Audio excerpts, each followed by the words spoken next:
Extremo Norte se tornou campeã geral na categoria adulto na Copa Makushi de Jiu-Jitsu. A equipe conquistou 42 medalhas de ouro, 22 de prata e 11 de bronze.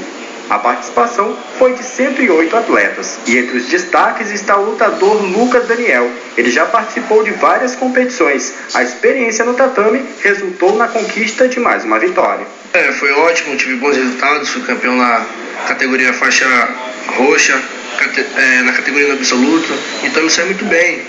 Fiz os treinos certinhos e graças a Deus consegui fazer o meu melhor lá, fiz ótimas lutas e trouxe essa vitória para minha academia Extremo Norte.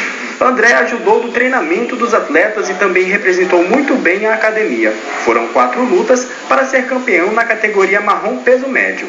A gente entrou com uma quantidade de atletas boa, né? A gente entrou com 108 atletas, né? O pessoal dos outros núcleos nossos, do Centenário, do Bricumã, lá do Messejana. Então, a gente entrou com uma equipe boa, né? A gente se preparou bem, a criançada lutou bem, o adulto lutou bem e o resultado foi muito bom pra gente. A gente ficou no segundo, né? No infantil e no primeiro geral, no adulto, branca ao preta.